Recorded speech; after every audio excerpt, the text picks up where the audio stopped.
If you are a parent of an athlete, I want you to hear this. You are already your kid's most powerful mental performance coach. It's not me. It's not their strength coach. It's not their varsity coach. It's you.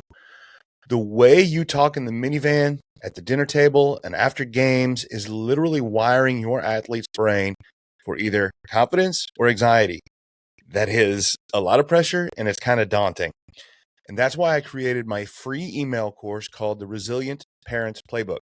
In it, I walk you through the 5 most common mistakes we make as sports parents, and I give you simple, practical tools to fix them. You'll learn how to praise effort and attitude instead of just results, how to handle the car ride home, and how to help your kid manage nerves and pressure in a healthy way. It's completely free. Just hit the link in the show notes and grab the Resilient Parents Playbook and start becoming the kind of mental coach your athlete actually needs at home. This is the Mental Mettle Podcast, where we explore how to forge mental toughness and resilience in every aspect of life. Welcome, I'm your host, Coach Matt Toman.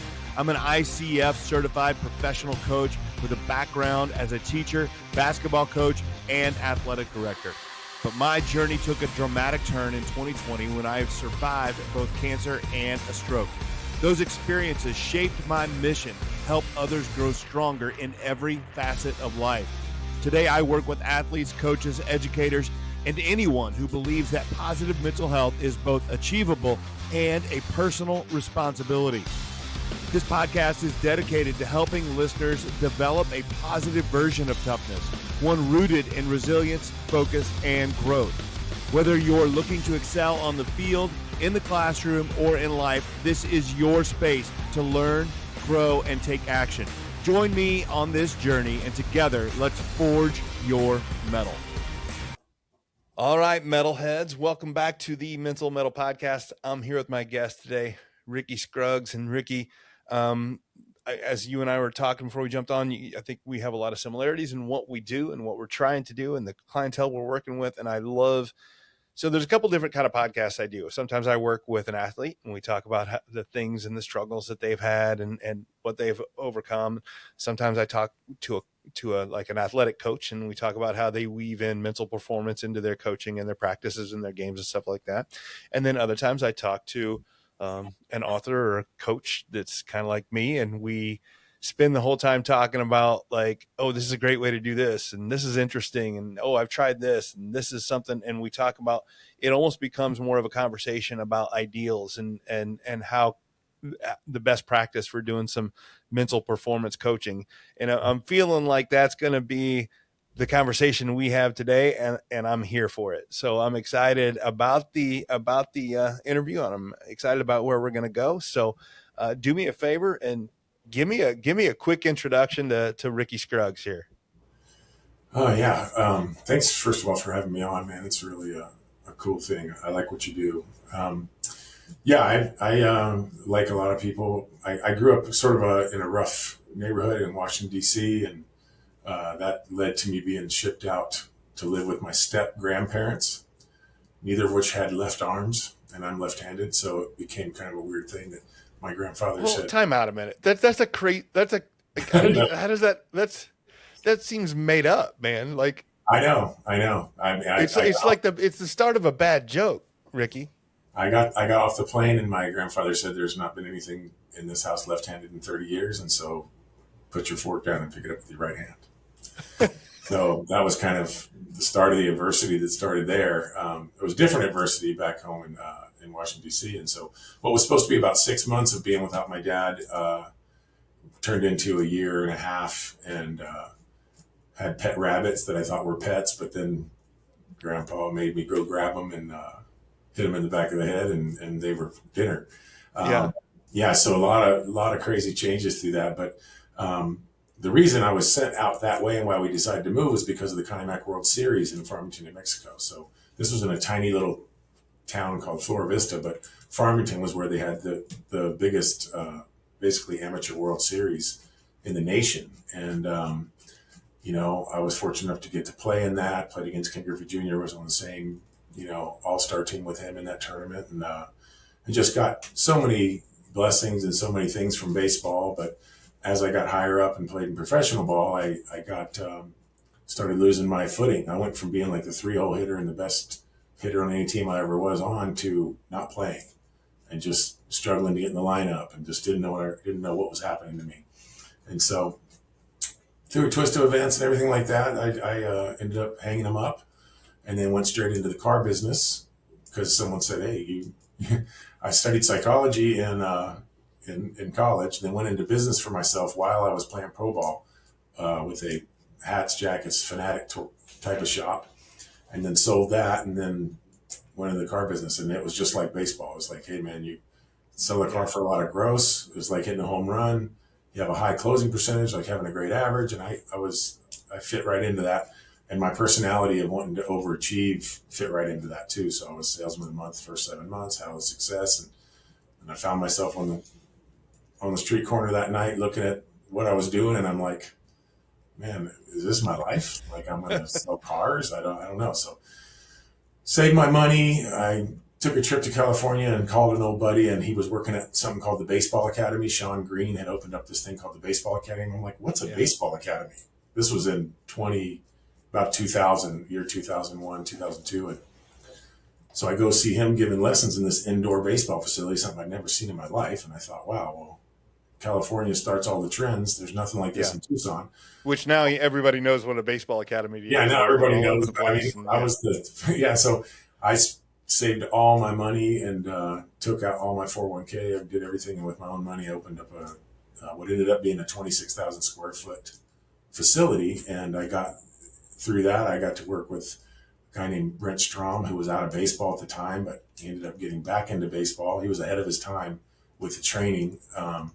And he ended up winning the World Series with Houston Astros. And he's literally considered one of the best ever to do it. And worked with a guy named Jim Murphy, who came down and helped me. And at the time, I didn't know it, but I had gotten saved in 2003, right when I opened the academy. I thought I was already saved, but I actually got saved, and everything changed. And we made it about teaching lessons to the kids. Our motto was HITS: honor, integrity, teamwork, and service.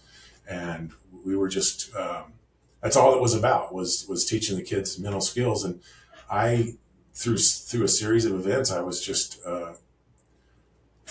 I came up with these biblical ideas of how to perform a performance model. And I would tell the kids, hey, self-consciousness is selfishness, and you're thinking about yourself. And so I didn't know it, but I'm teaching junior high kids and high school kids this stuff that apparently was just off the charts high level, because Jim ended up writing a book on it called Inner Excellence. And then I went really into the Bible. I would go to 3 and 4 Bible studies a week, and I was into making it practical, and I had the gift of teaching. I know that. Yeah.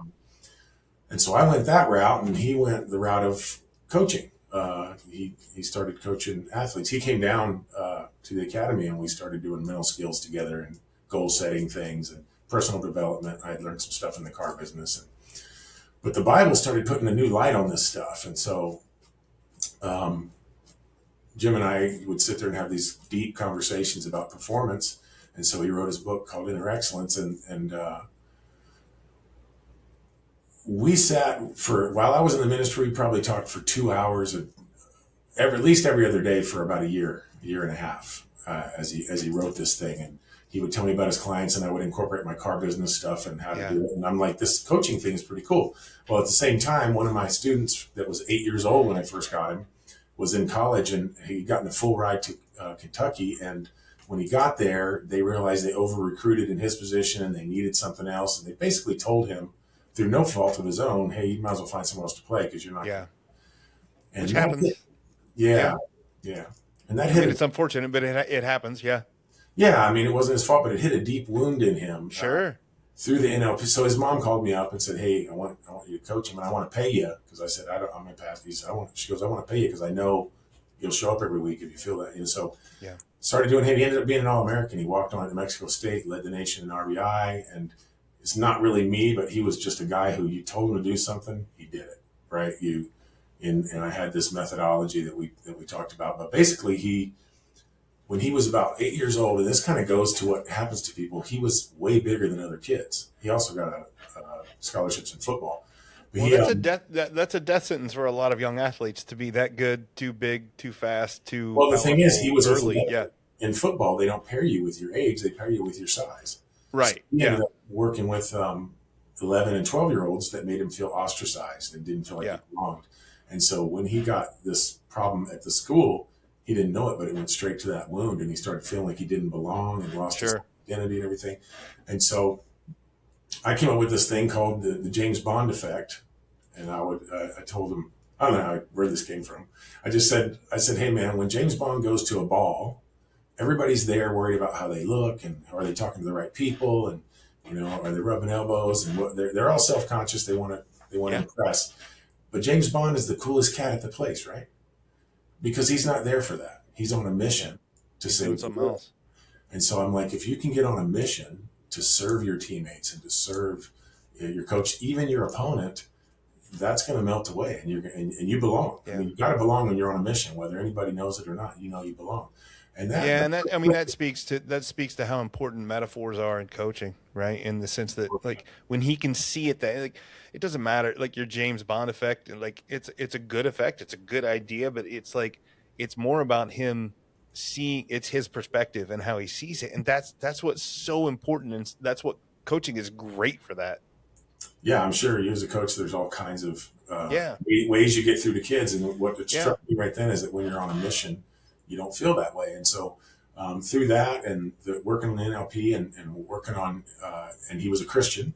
And so the platform of something I call the champions model worked really well, which is it's a love-based competition. It's that you're not there to take anything from your opponent. You're there to give to your opponent. You're there to make him as good as he can possibly be that day. And for some personality types, that really resonates, right? And so he just took off and did great. So I saw that, and then, well, that leans into, I mean, there's a big element of gratitude in there as well, right? In the sense that, like, I'm there to make him better. But that in the same token, it's like, boy, I wouldn't, like, it doesn't make us like hate our enemy or hate our opponent. Instead, we're like, boy, they're doing the same for me, right? Yeah. The harder they play, the better that makes me, and that's an exercise in gratitude, which is, you want to talk about biblical and how important that is, that positivity piece with gratitude. And so I love that idea. Yeah. It's, I was sitting in my academy and had become a Christian, and I found out another guy was recruiting a couple of my coaches away and opening up an academy down the street. And, I was pissed. The old me came back and says, there used to be a thing where I'd be kind of a nice guy, but if I got pissed, then it was time to play. And I was like praying to God, basically cursing at him, saying, hey, man, you made me competitive for 35 years, and now this guy's trying to take food off my table, and am I supposed to be a nice guy, turn you the cheek? I mean, what am I supposed to do? This ain't right, And because I thought being a Christian was you have to be nice, right? You gotta be a nice guy. I didn't blend it. I think one of the main things about my work is I think I really want to blend, Sunday with Monday, Tuesday, Wednesday, Thursday, Friday. And how does God reconcile this idea of competition? The devil never made anything, so he didn't make competition. Yeah, right. We're in a competitive, comparison-based world, but he didn't make it. God made it.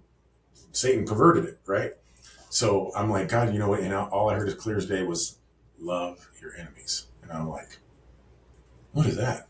So at that time, I was on this kick where if I heard a scripture that I heard when I was a kid or earlier, I would go see what the context was and see what it means. Half the time it wouldn't. Which that's, you know what I mean? And that right there, when we talk about doing Bible studies and things like that, context is like, well, don't get me started. Like when we talk about, no, I want to get you started. Watching. No, I mean, look, people misuse, and I'm no biblical scholar, but before I know that when I find a piece of scripture that I want to use, I'm very conscious that I'm going to go find the text, the context and where it comes from. For instance, Philippians 4:13, and I can do all things through Christ is not about winning the Super Bowl. We can use that a little bit. We can help it to guide us, but that's not what You're hitting Paul a meant. nail on the head. I was on a kick then of discovering that all these scriptures that I had in my head didn't quite mean what they meant. So I went straight after I heard that little voice or whatever it was, and it said, love your enemies, for he causes the rain to shine on the righteous and the unrighteous, and the sun to shine on the righteous and the rain to fall on the righteous and the unrighteous. And for me, a baseball guy, immediately it hit me like, oh wow, they always talk about your moment in the sun or your day to shine, right? And or a rain out. Sometimes you win, sometimes you lose, sometimes it rains. Sometimes it rains. So yeah. Immediately it came to me that this was like, wow, you have to, as soon as I said love your enemy, I thought love your opponent. Who's my enemy in business right then was my competition. Yeah. And loving them is not about shying away. I realized at that point, because I always had a little bit of a conflict with that. I don't know if other people did, but when I was competing at first base with a guy named Casey Clemens, he was a great guy, funny guy. And it was his senior year and I was younger and I'm taking his job. And, they all have their identities tied up too. And you're like, wow, this is a little bit difficult. But what I learned that day was that you love your enemy with everything you've got and you bring him the best you can. And if he beats you, then great. He's going to have to be the best. You did him a service. And so understanding what competition really is, which means to seek together, is if you look at the root of it, it's just the same place we get the word university from, campus, like a university campus. And so we're seeking together. What are we seeking? Well, we can't seek the win together. We can't get that together, but we can seek one another's best together. Yeah. And so it might be his day to shine and it might be my day to shine, but I don't want to interfere with God's plan in his life by being anything less than present and engaged and all about it. Right. Well, that speaks to the idea when you're talking about loving your enemy, loving your opponent. And that is, if you find that impossible to do, that is probably because you are more focused on the outcome, which is winning and losing, than the other. And I see you grinning there, because that is like when you start working with young athletes and coaching them and stuff like that, it's a very difficult thing to get through, but that you have to get through, that this is not about, like, the worst thing you can do is make it all about winning and losing, because I guarantee you're going to struggle mentally if that's all you're doing, because you are going to lose. Like you're going to end by losing. Everybody ends by losing. Like you said, eventually you got to hang it up, right? Or very few people go out on a high note. So it's like, there has to be other things that are your goal other than winning and losing. And when you can get off of that winning and losing and have it be about competition and have them being your best, then it's okay to say, oh, well, this guy that I'm competing against or trying to beat, we're in this together, man. And this is great. Yeah. I remember studying some sports psychology stuff when I was playing, and it would just tell you, like, don't want it too bad. Like, almost telling you, like, you can't be too attached to the outcomes. And I'm like, what are you talking about? If I get 4 hits here in front of the scout, I'm going to get picked up. And if I don't, my life is over, basically, That's how I felt. And so how do you really do that? And so, again, I went to the Bible and I was like, okay, how do you release results and make it make sense to a kid? And what I came up with, I didn't come up with it, God gave it to me, was that we've been judging from the beginning what's good or bad for us. And we never have, we've never really known the truth of that, right? Because if I fall out of a tree and break my arm, that's bad. But if that's the reason I didn't climb up 5 more rungs and then break my neck the next week, now it's good.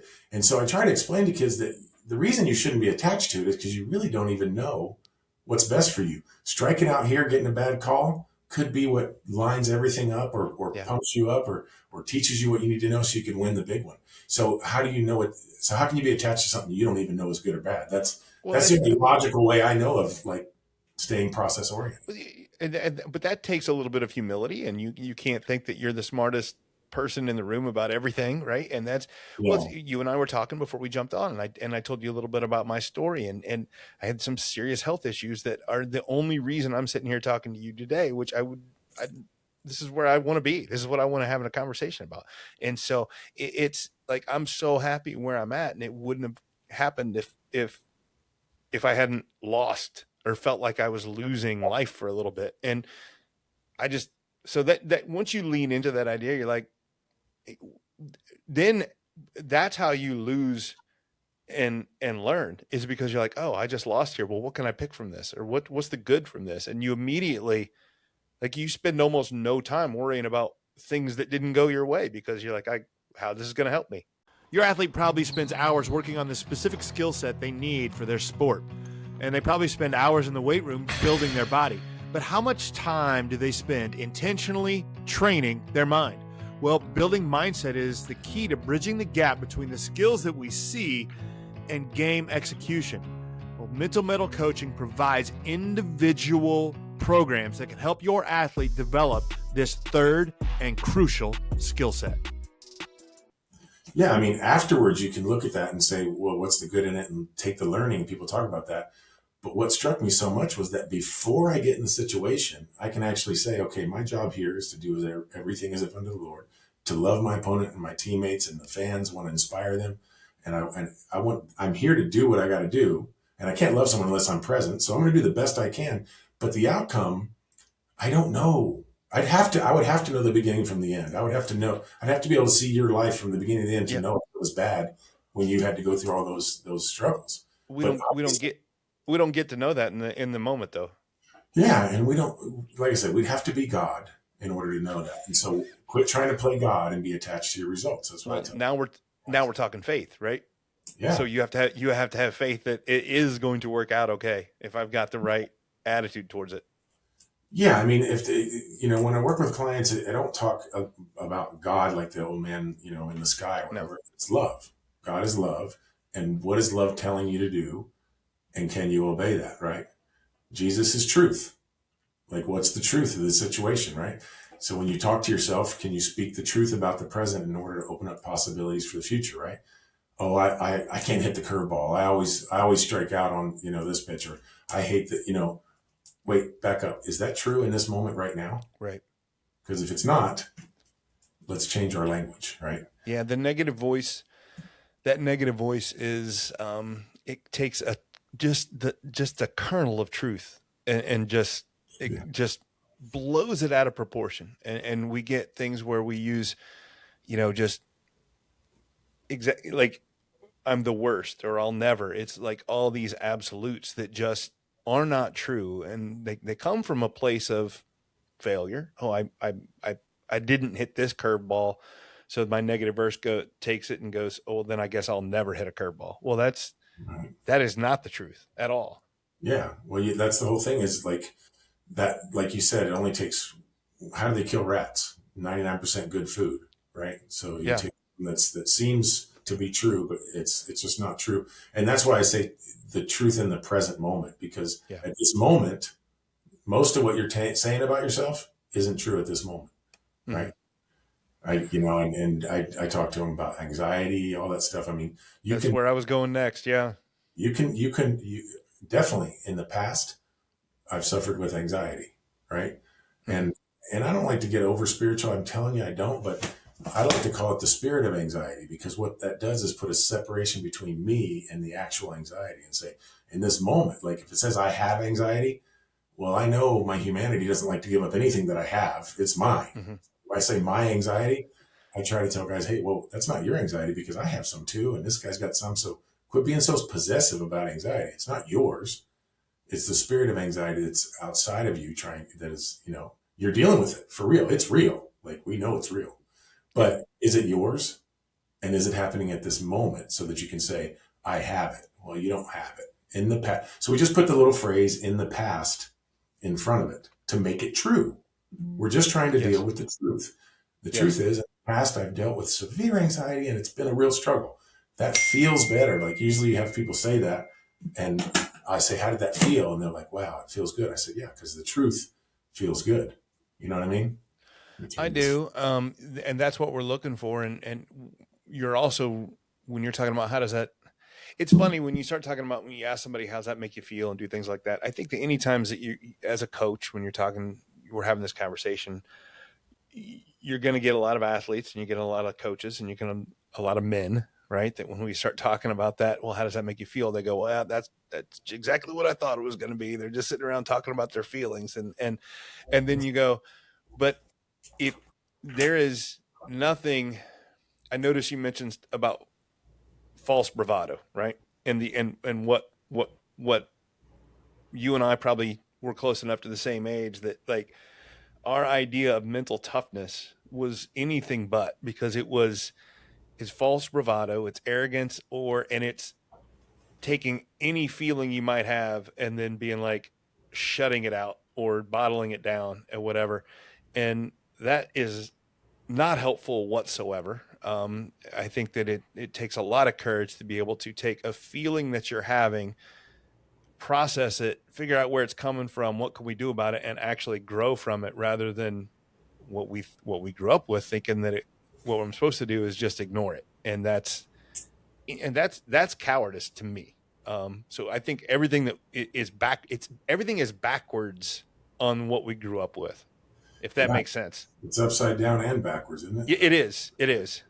I mean, yeah, I think that's a powerful word you use, cowardice. It is.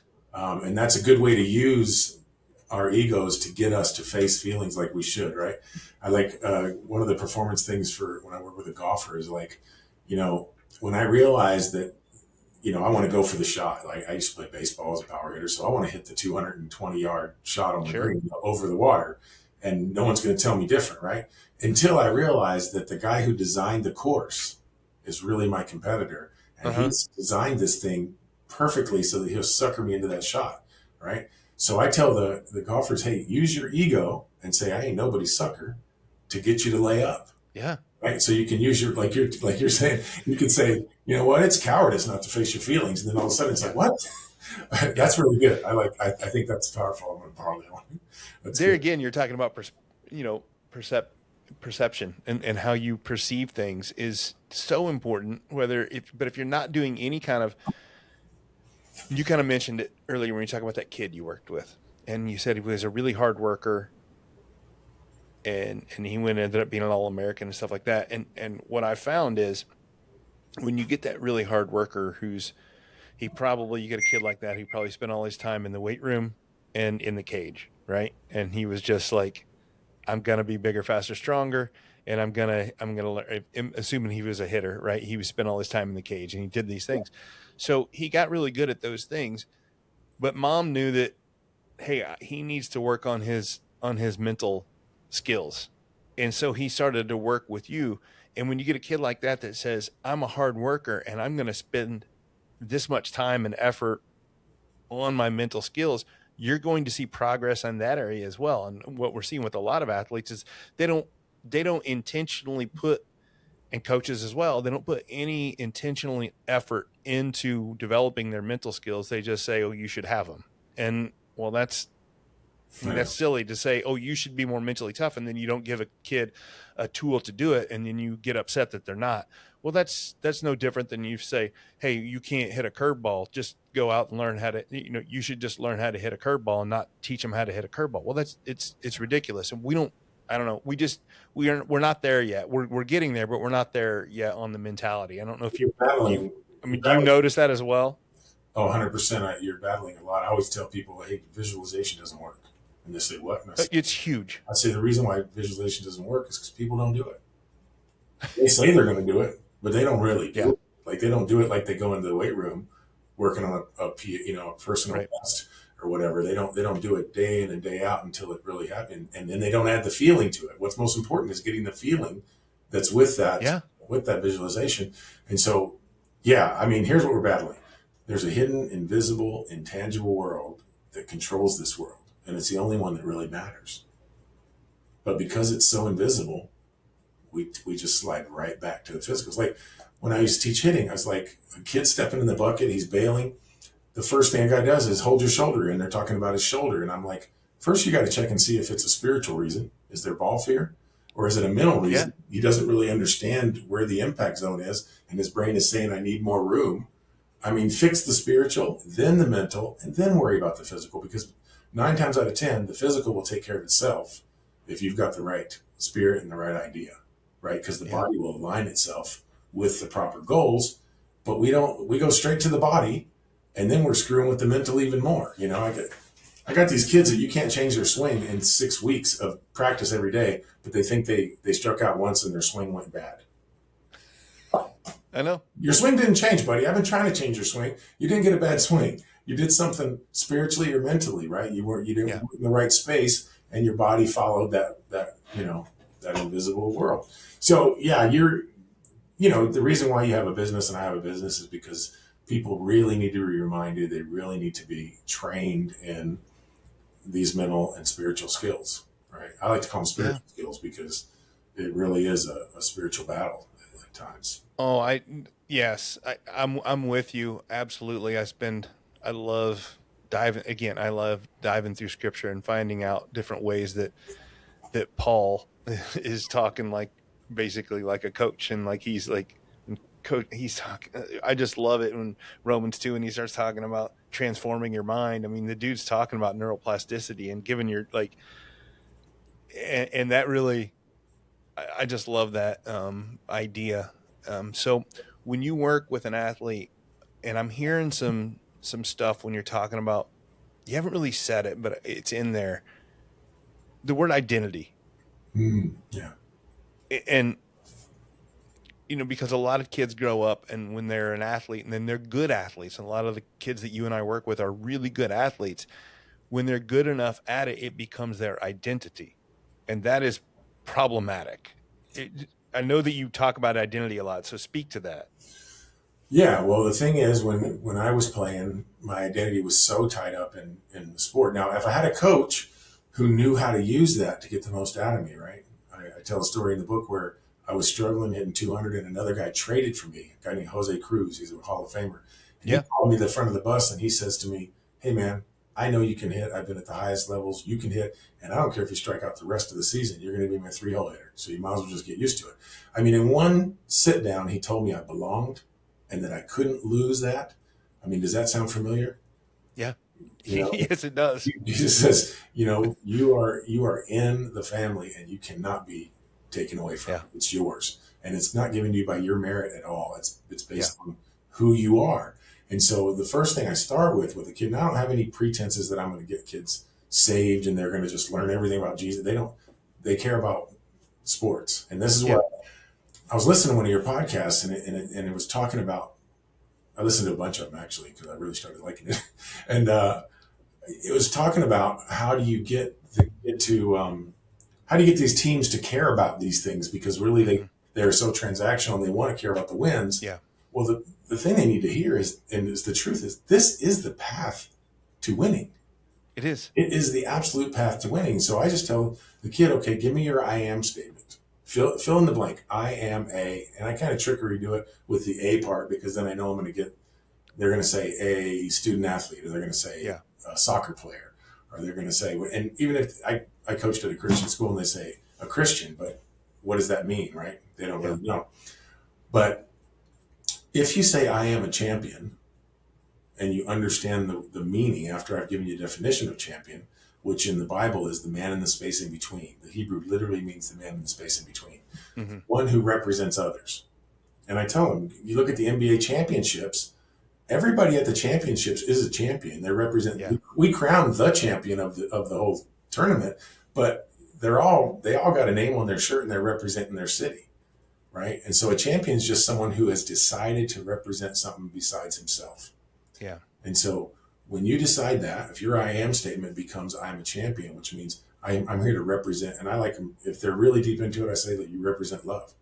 You represent the inspiration that you want to bring to this thing. And now you're not playing to get something, which is approval, or you're there to give something, which is a much more powerful thing. So then there's traits of a champion that come on you that are taken straight from the scriptures. Love, joy, peace. So passion for others, enjoys a challenge, poise under pressure, never quits, all the way down to self-control, which is stays in the moment, doesn't try to solve problems that haven't presented themselves yet. Exactly. Right? So the secrets are not secret. They're right there. It's not. I know. They're right there. I know. And when it's funny when you're talking about how we want an athlete to be, and you're talking about being a champion, and you throw out words like, again, like we're going out, peace, love, things like that. That's why in the book I changed them to resilience, I mean, you change them to the traits of a champion. So you could go to a school and teach this thing, and no one would be the wiser. Yeah, It's a peak performance model. It is I the know. performance model in the world. There is nothing that can match it. I can say that and brag about it because it's not mine, right? And so it's the greatest peak performance model in the world. It's the way, it's like you said, it's flipped upside down and it's backwards. We're playing to Yeah. give something. We're supposed to be there to give something. And, to the degree that you believe it, it's there for you. I know, and it just yields so much, and the thing is, you can still win that way, right? Well, still win. I'm telling you, I know. you play so much better, I agree. Well, because it does take pressure and expectations off, because it's because it's not you're about better. It helps you win, but it also helps you lose. Like when you do lose, you're like, well, it's okay. Like it's not really what I was there for anyway. it's almost Which goes back to that you talk about those old school sports performances. Say, hey, just worry less about it, right? yeah. Well, they aren't really Right. aren't really telling you the meat and potatoes or the nuts and bolts on that. They're just, I mean, that's what we're doing, is worrying less about the winning, but you're actually focusing on something else. And I think that's the key is, I mean, yeah, there are athletes out there that go out there that can shut their brain off and play without thinking, but that eventually that gets you right. Well, as soon as you get matched with someone who, the failure is a real possibility, it's not true. And so you have to and that's why this takes a training. This isn't something you can listen to a podcast and have. Right? Absolutely. This is an ecosystem. This is a belief system. This is us selling the players on it, right? They have to want to do this, right? And they have to understand the motivations for it. So, I'll start with like, hey, you want to play in the NFL? Why? Well, because of this, because of that. And they'll go all the way up to the Super Bowl and not realize. I'm like, why do you want to? I want the money. Why? If you can get all the way underneath it, it will always come back to relationships. It'll come back to the connections that they think they have. And I'm like, man, you can play in the NFL today when you go out to your Division II college, and you can have all those things that you're saying that you want. Go directly for those things, and you'll get the rest thrown in because you're going to play really well. I'm like, why did your mom and dad sign you up in the first place? Now, there are a few mom and dads or dads that really sign them up because they think they're going to play in the NFL. It happens more than we want, but yeah. But for the most part, yeah, I sign my kid up because I want them to be challenged, and I want them to make friends and relationships in the midst of that challenge, to work with other people, right? They wanted you to have relationship. And the reason why we love the Super Bowl is because there's tailgate parties, there's commercial, everybody's locked in. It's the biggest social event on the planet. But we think it's about money and fame. No. Ask any player, what do they miss? They miss the fellas. They miss the relationship. Oh, absolutely. They talk about their home runs or baskets at the buzzer. They talk about that time, when we were hanging out, it's just, so if that's what's really valuable, I tell them, let's go for it now. Then you can get that right now, right? Right now. And by the way, you're going to play incredibly when you're there to build relationships. You're there to encourage your teammates. You're there to look at your opponent and say, hey man, let's go. Let's dance, brother. I agree. I love that you mentioned, because I'm a big proponent on this, is that understanding that it's a skill that has to be built. Okay. Mm-hmm. So, reading the scripture one time, or watching some video on TikTok where some athlete says one thing and then showing it to your team is not mental performance training, right? Yeah. It is something that has to be, I think it's best when it's baked into your practice plan, baked into your daily habits, what you're doing, like in between at bats or in between pitches, and not just in the game, but in the practice, right? So like working on this stuff while you're in the cage so that it's better whenever you get in an at bat. And I think that's another thing. First of all, we have to, you and I, people like you, me and you, have to like promote this idea on why mentality is so important and how it's a skill set. but then also say, but you have to actually continue to work on it. Because I don't know how many coaches I've run into like, oh, we do some team building at the beginning of the year. Or we brought a guy in to speak once. And I'm like,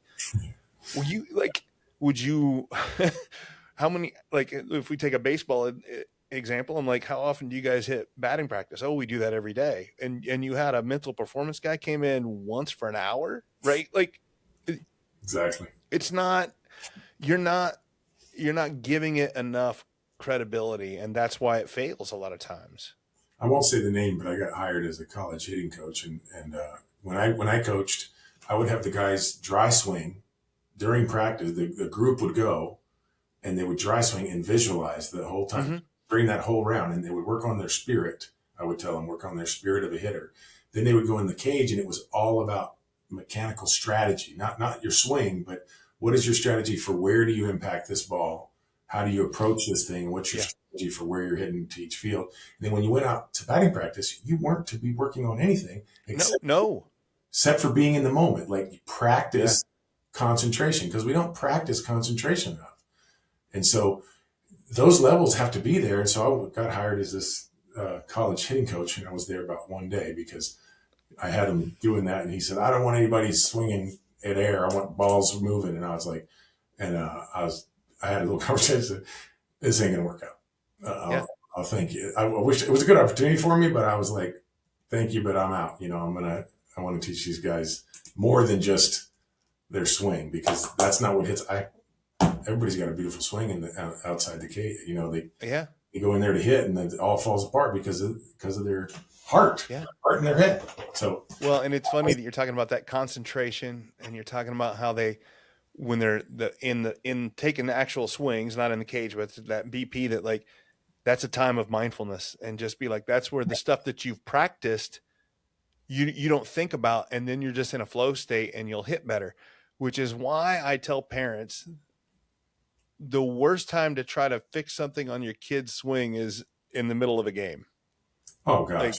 Like, you want to talk about a disaster.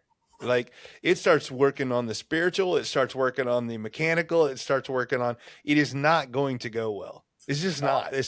And that's not when you're going to fix it.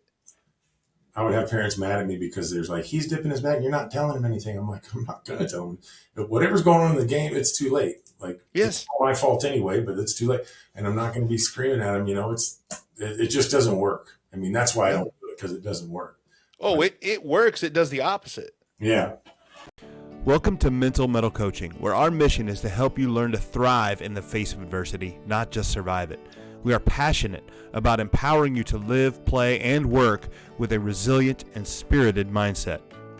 Hi, I'm Matt Tillman. I'm an ICF professional coach and keynote speaker. My background as an athlete, basketball coach, teacher, and school administrator has equipped me with the insights that resonate deeply with the schools, teams, athletes, and coaches I work with. However, it's my personal journey through anxiety, cancer, and an ischemic stroke in 2020 that truly brings authenticity to my presentations. While learning to speak and write again, I also pursued and earned my ICF coaching certification. Now the practices I embrace are more than theoretical concepts. They're a way of life. Developing a positive mindset is within reach for all, but it requires self-awareness and the repetition of intentional activities. At Mental Mettle Coaching, we'll guide you, your staff, and your students on this transformative journey. Together, let's forge your mettle. It works. It does the opposite. Yeah. It doesn't work. So you mentioned your book, Ricky. Let's promote that. What's the book? Tell me. I'm sure we've probably been talking about it the whole time, right? But tell me a little bit about the book. Well, it's called The Champion Within, and it is the best compliment I got was that the guy read it in one day, and he said it was biblically sound but not preachy. And so I really want to get that across, that this is something that if you're not a Christian, it's going to make perfect sense to you. It's logical. It's based on psychology and human behavior. The scriptures just kind of back it up, and you're like, wow. Somebody wrote 2,000 years ago something that says exactly what we're talking about. So anyway, the top here, this green represents life, and this is the apple. You can see the tree of life. And then this is the clay, represents our humanity and how we are. And it goes through and it talks about the first three chapters are our three enemies. which is the game, the world's tendency to compare us to each other. Then the score, which is Satan's trying to get us to focus on our results to get our worth. Yeah. And then the jersey is my need for significance, which plays right into the first two. By the time you're done with that, you've got this fake ID and this false bravado. You don't want to face your feelings and stuff like that, and all that. And so then the middle three innings is the fourth, fifth, and sixth is the umpire, which is this voice inside that tells us, are we safe? Are we out? Are we included? Do we belong? It's a very tricky judgment, right? Yeah. Mental voice. Yeah. And there's the program, which is our past, our peers, our parents, and the press, or in our day and age, social media, which basically programs us to what's possible. It kind of puts a cap on possibilities. It really messes with our head. I mean, one of the big things I focus on is unlimited possibility and being curious while you play, because, you know, if I say, hey, what's the most points you ever scored in a game, right? A number might have came in your head. If you're a player, you might be like, well, I scored 30. It was a great game, right? The way I want them to answer that question is, I don't know. I haven't had that game yet. And again, we talk about how that feels. Well, how does it feel when you say that? I don't know. I haven't done it yet.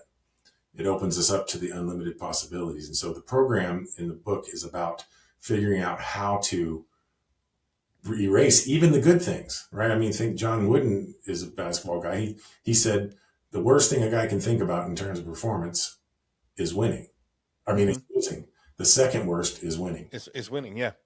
So, you know, so it's really getting out of that and getting into unlimited possibilities. And then the next one is called the rule book, which is really, since you're a Christian, it's the law. It's this idea that we got to do things right and perfect. Perfectionism is slow suicide. And whether you think you have it or not, we've been programmed that, hey, man, do good, get good. And that's just not the reality underneath this life. Then the last three are the rivalry, which gives a godly view of competition, reframes how you look at competition. And then the man in the space in between defines what a champion is and why we do what we do. And then the last one is called the trade, which is you've got to trade in your identity, trade in your jersey for something. I don't care what you do. It's got to be a purpose beyond yourself. Exactly. So that you can then be there to serve and be there to do it, and really something you believe in. You know, and then there's two extra innings called long-term contract, which is playing in light of eternity and what really matters, having a bigger picture. And then the world would know. And this is this idea that when you play, you want to play with such inspiration and power and that somebody asks, hey, man, what are you all about? Right? The question is that people would know there's something bigger. We talk about this where we want them to know that there's something bigger. And that's what we want. You know, if you look at when David slayed Goliath, what did he get? He got the contract, right? He got the money, he got the girl, he got the position, his family got access. I mean, he had the best contract, but if you look at why he did it, he said, first of all, he wasn't going to do it. He said, God's going to deliver you into my hands, right? That the world would know that there's a God in Israel. And so I just changed that to, we want the world to know that there's a God and he's real.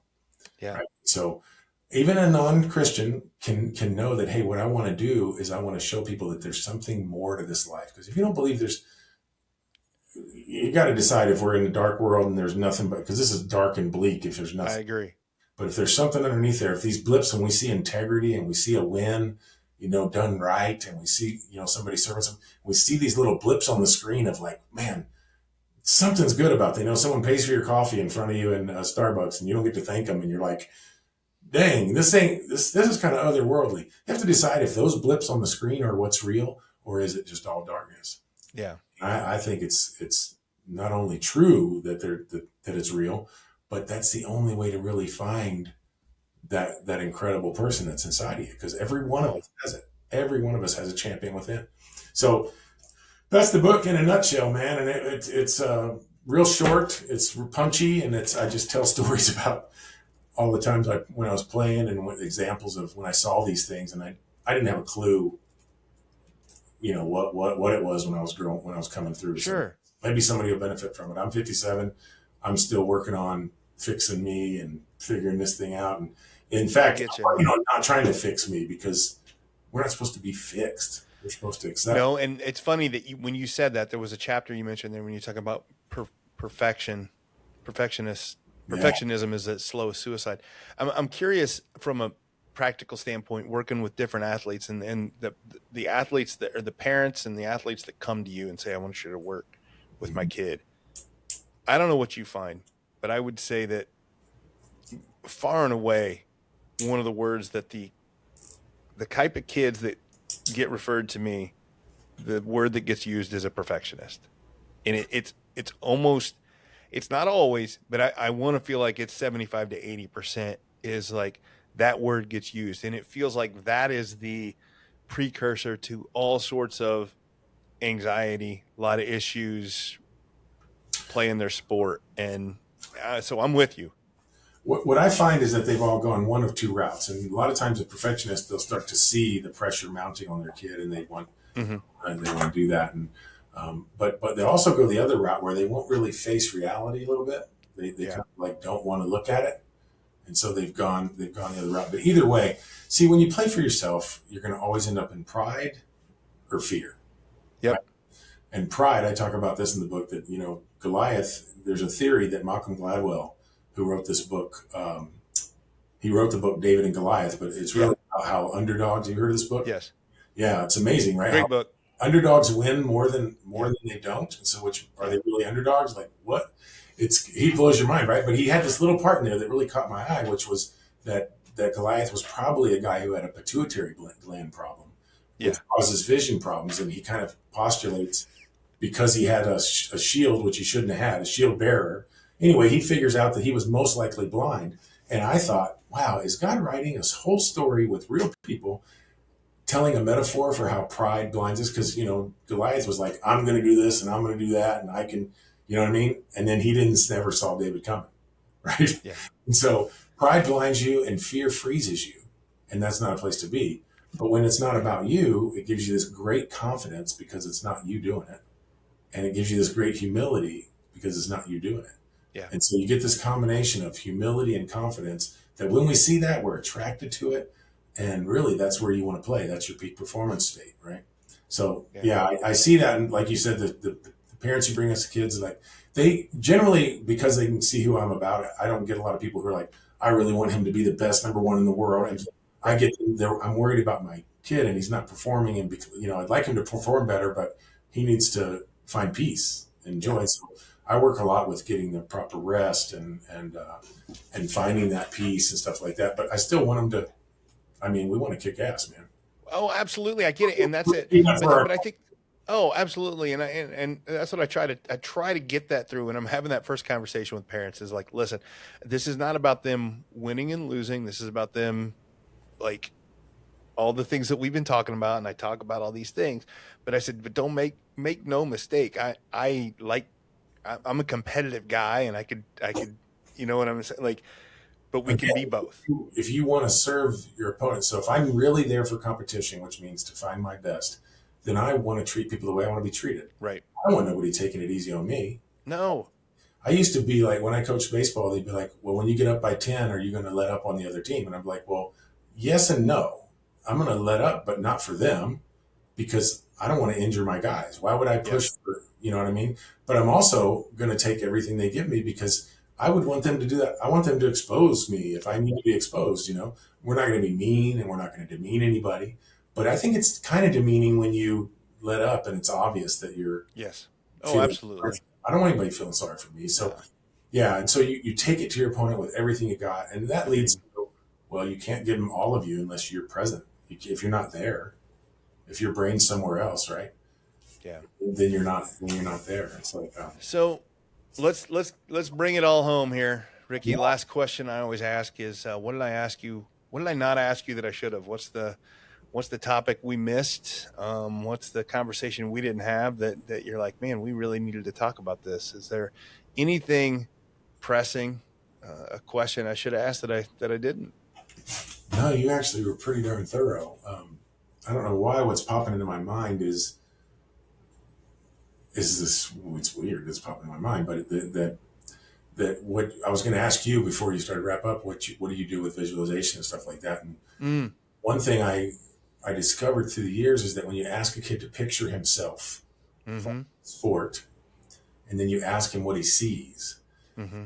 If he's seeing through his own eyes, that's a good thing. If he's seeing himself and his body shooting, but a high 75% of them will see themselves from the outside, which means that they're playing their sport from the viewpoint of mom, girlfriend, coach, teammate, somewhere else. And so they're not there. And so our job is to get them in their body first and foremost, and then expressing, the passion that they have.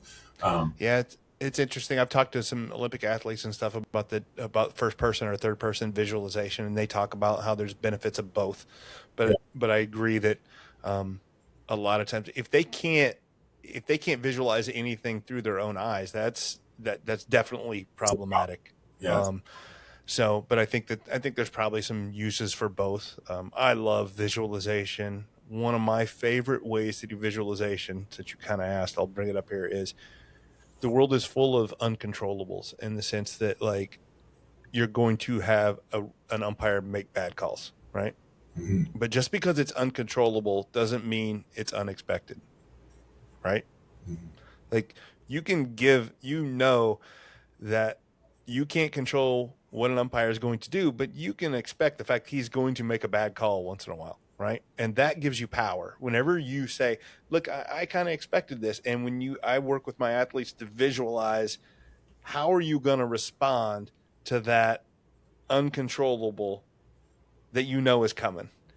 And you want to talk about powerful. It's so powerful, because then you're not, instead of like throwing your hands up and being like, oh my gosh, what a terrible call. What you're like, oh, I knew this was coming. And it's not negative to say I knew it was coming, to say, okay, this happened. What's my response? And so long as you visualized your response, man, you are ready to go for the next pitch. Yeah. When I played my career, I pictured getting my pitch and driving it out. I used to picture it over and over. And guess what? When I got my pitch, I drove it out. But exactly. I pictured myself getting that nasty call in the outside corner, and then taking a deep breath and overcoming it. And so I try to take the same thing as you, man. That's really important and what are you talking about? Feel the feeling that you have at that time. And that's why it's so important to get in touch with. I give my kids a feeling chart, and I make them tell me 3 feelings and figure it out that they fit. Because until you get to feeling, when they know that feelings is what actually leads to actions, right? You got your circumstance, creates a thought, that creates a feeling. The feeling produces an action. And then the result usually confirms the belief from before that made the thought, right?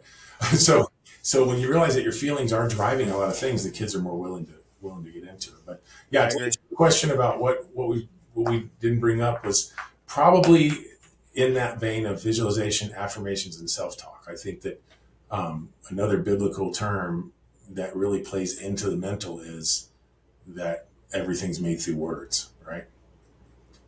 In the beginning was the Word, and the Word was he was with God in the beginning. All things were made through him, and we are created in his image, right? So it's in the tongue. So really telling guys to watch their words that's why I said again, if you need help out there, you're a team, and you hire Matt, you got to understand it is an ecosystem. It is a ongoing thing. Yes. Right.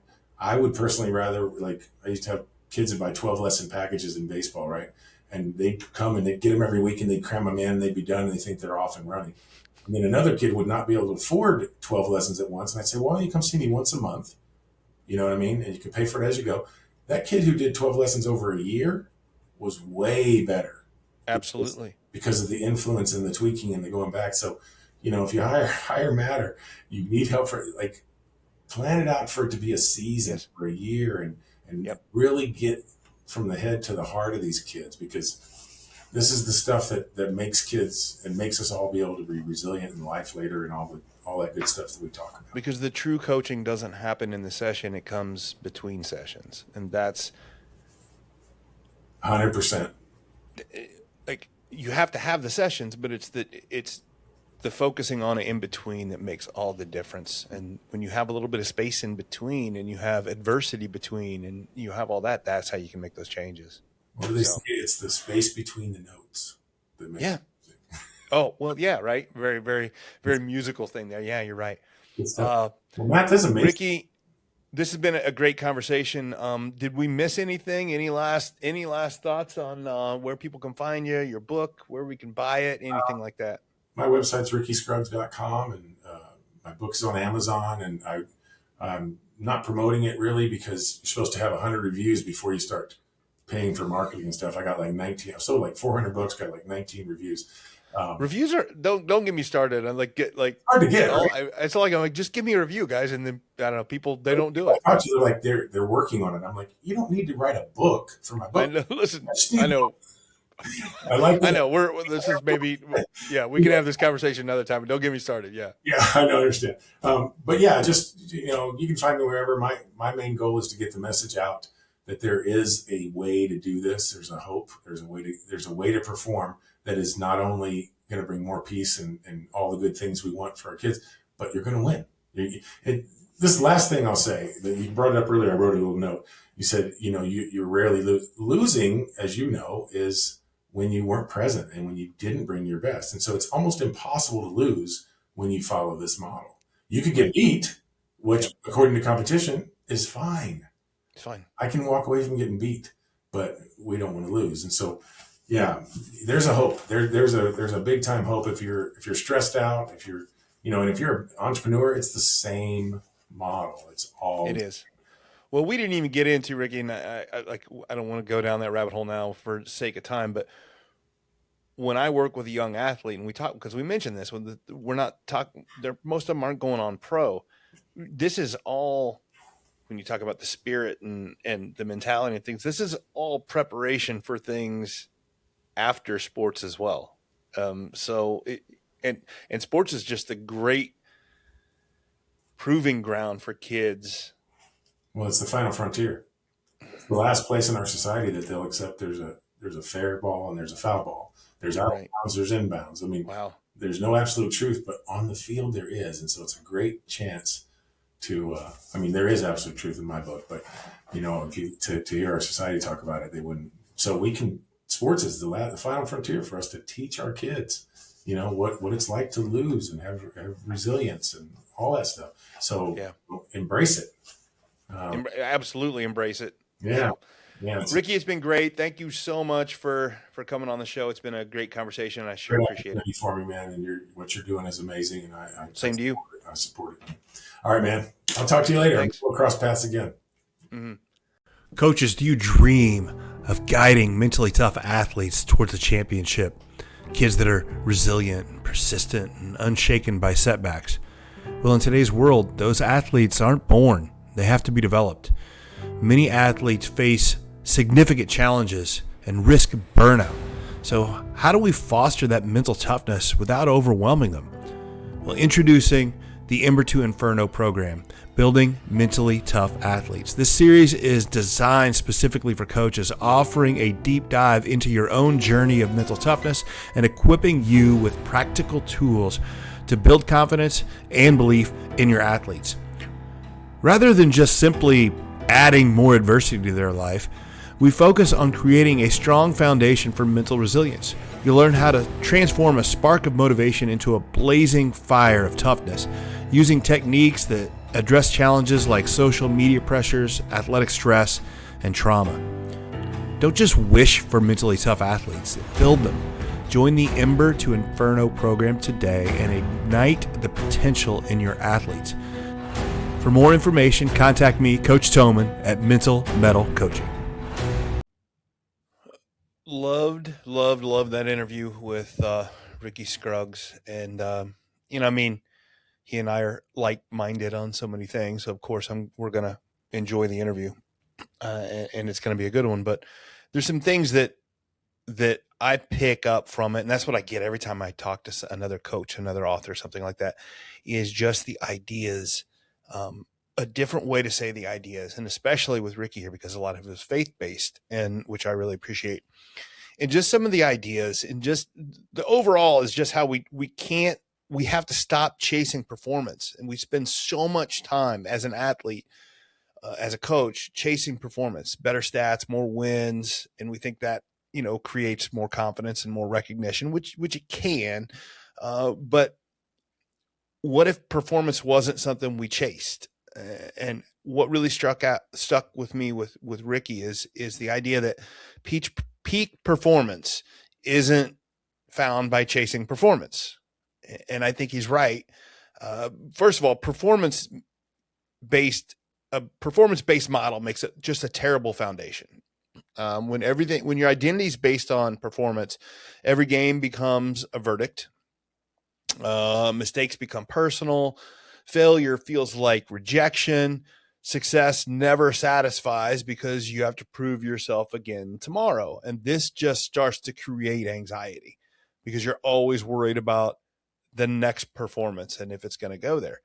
Well, faith changes that goal. So when we look at it from a biblical perspective,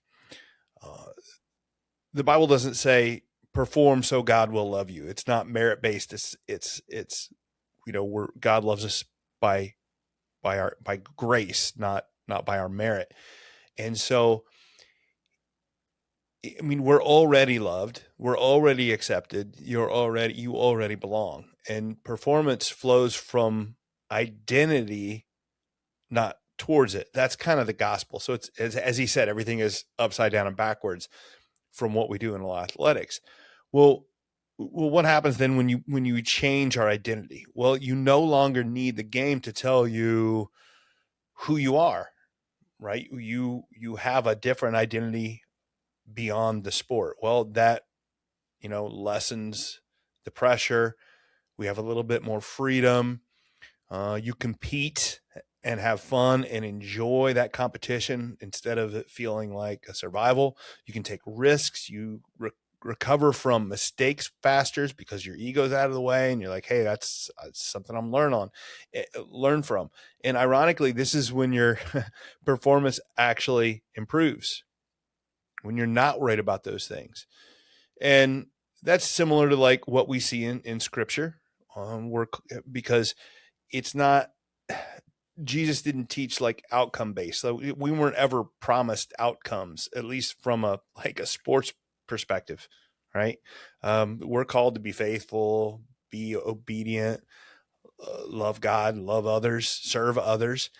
And we're responsible for the effort we put into those things and having that love, having that faith, being obedient. We're responsible for the effort. The results are kind of up to God.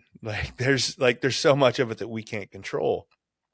And that's how athletes should compete, full of faith, full of love, and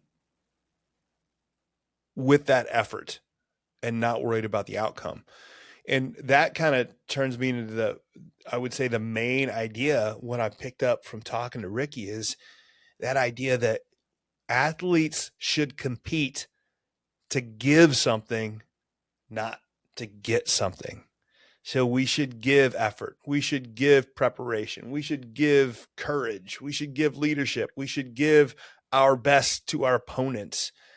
We shouldn't worry about what we get, which is what we're trying to get is outcomes, which we think leads to approval. We were trying to get validation. We're trying to get that identity.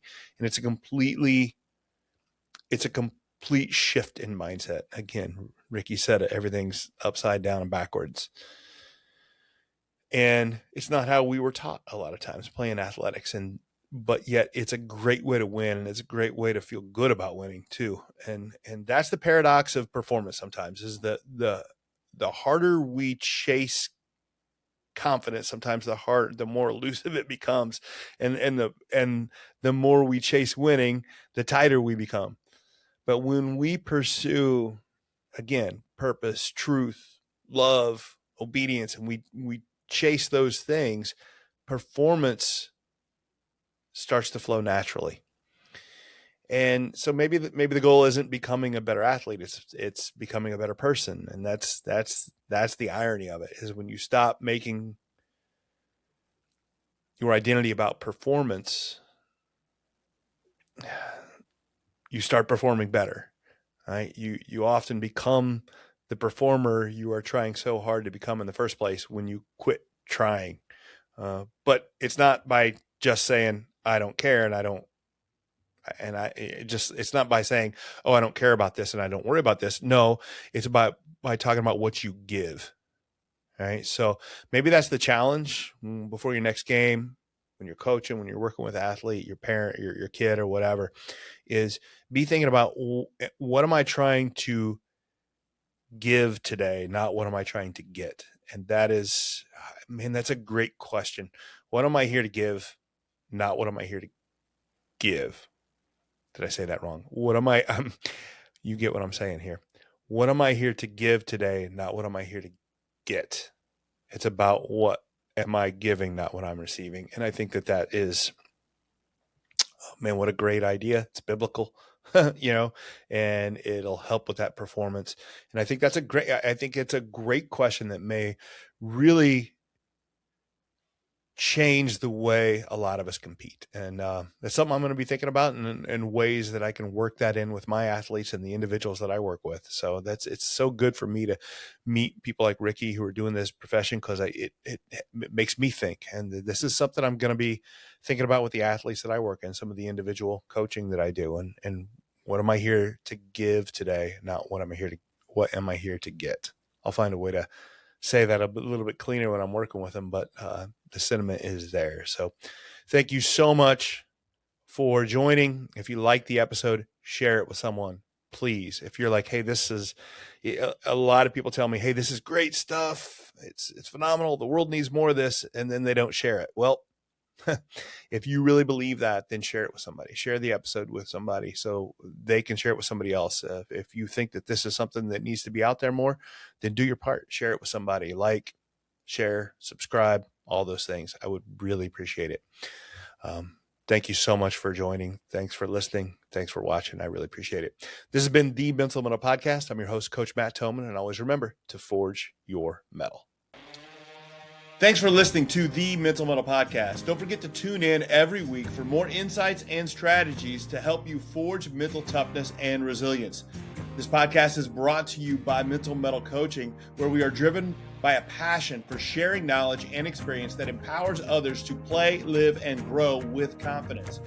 Our mission is to instill a resilient and spirited mindset in our clients, enabling them to confidently face adversity and actively seek new challenges for personal growth. At Mental Mettle Coaching, we offer individual coaching, group coaching, and professional development for schools and businesses. Whether you're an athlete, educator, or professional, we're here to help you unlock your potential and thrive in every area of life. Until next time, keep growing, stay resilient, and always remember to forge your metal.